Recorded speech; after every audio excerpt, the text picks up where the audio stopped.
A blessed Christmas to all of you. Tonight we hear this beautiful gospel from Luke, the birth of Jesus Christ. It's a gospel worth pondering and to a greater extent this evening. For this Christmas story is not just a sentimental tale. Tonight, God comes to change everything. He comes to set aright a world that had become upside down. So we hear this opening line, "In those days a decree went out from Caesar Augustus that the whole world should be enrolled." You know, ancient stories always started out this way, invoking some kind of great figure. In this case, we have Caesar Augustus, the greatest figure of his day. Those are the kinds of stories that they would tell of some great person. This gathering of a census was, in fact, a sign of just the kind of power that Caesar had. I can number my people so that I can control them. I can tax them. I can draft them into my armies. If this were a regular story from ancient times, it would be all about this mighty Caesar Augustus. But Luke goes on. The story is not about Caesar.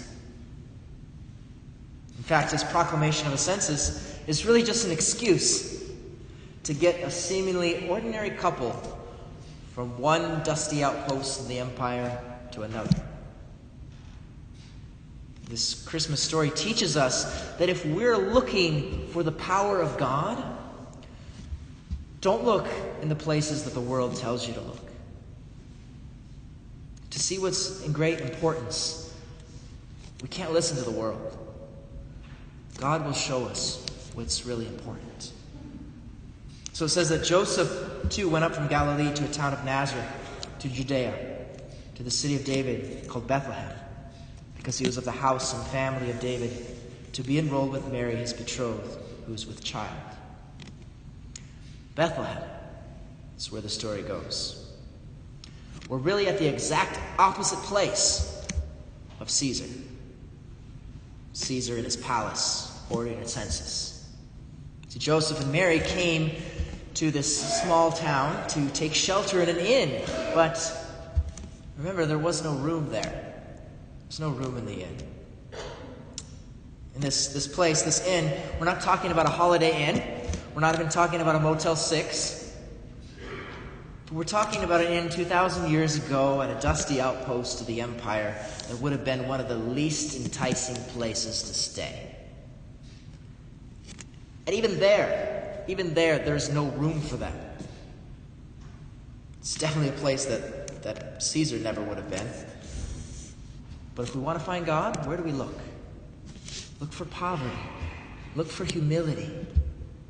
That's where the power of God will be. So while they were there, the time came for Mary to have her child, and she gave birth to her firstborn son. Her firstborn son. Now imagine parents, grandparents, aunts, uncles. Imagine the first time you held a newborn baby. Child, grandchild, niece, nephew. Not a toddler, but I'm talking about newborn, just born. Their eyes barely able to be opened. Barely able to control their own heads. If there's anything more weaker than a child like that, anything more vulnerable.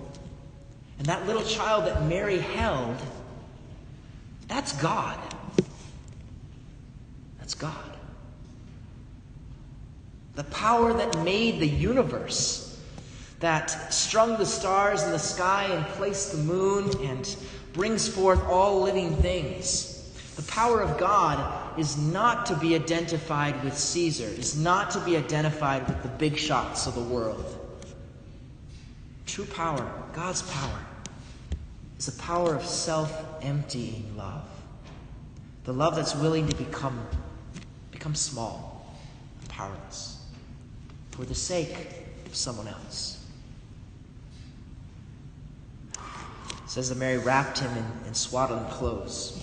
It's this beautiful image of Jesus being wrapped up, nice, warm, safe. But there's a greater meaning behind that. Caesar, as we can imagine, he's wrapped in all of his finery. The important of the world, they're wrapped up in themselves. But Jesus is wrapped up in the swaddling clothes of our frail humanity.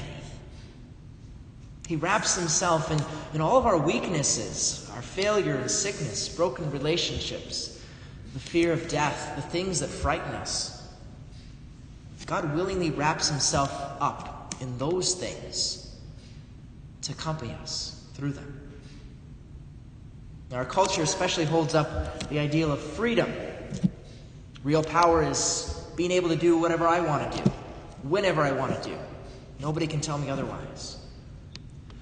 But brothers and sisters, that's the power of Caesar, who can do whatever he wants. He can number the whole world.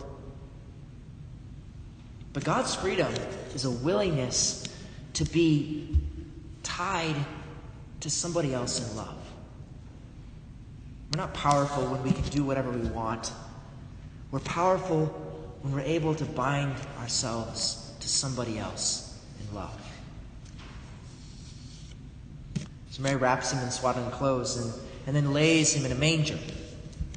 What's a manger? Well, a manger is a place where animals ate out of. Caesar Augustus, undoubtedly, he could just clap his hands and his servants would bring him all the food that he wanted. You feed me. You exist for my pleasure, for my needs. But Jesus isn't like that. Instead, Jesus lays himself out as our food for the world. I'm here to be the food for you. And that's precisely what we find whenever we come to Mass. The Eucharist, Jesus' body and blood. It's foreshadowed even when he's there in the crib, when he's in the manger. That's real power. That's real glory. It says then that the first to find this news were the shepherds living in that region with their flocks. The angel of the Lord appeared to them, appeared to the shepherds announcing this good news. We have to understand that when it says that they appeared to the shepherds, of really who the shepherds were. They were basically the scum of the earth. The unreliable people, the undesirables, the ones who couldn't hold a regular job. Certainly Caesar would have had nothing to do with the shepherd. Yet the angels are first appear to them. First appear to them. So what does this mean? Well, it means Jesus came for us sinners. He came to stand with us. Yes, with we who often are the misfits of the world. And it means all of us, because all of us are sinners indeed. Jesus came to be with us. At the end of his life, even nailed to the cross, we see Jesus where? Between two thieves. That's where he comes. That's where he belongs. It's God's way to stand with us, fallen men and women, in love. And finally, we see what the angels say to the shepherds. They say it to us as well. Be not afraid. Be not afraid. We live so much, I think, in fear in our lives. But the great news of Christmas is that God has come to stand with us in our fears and to help conquer them. He's come to do battle with the power of sin, with all those things that may frighten us. We don't have to be afraid. Rejoice this Christmas day, for our God has come to save us.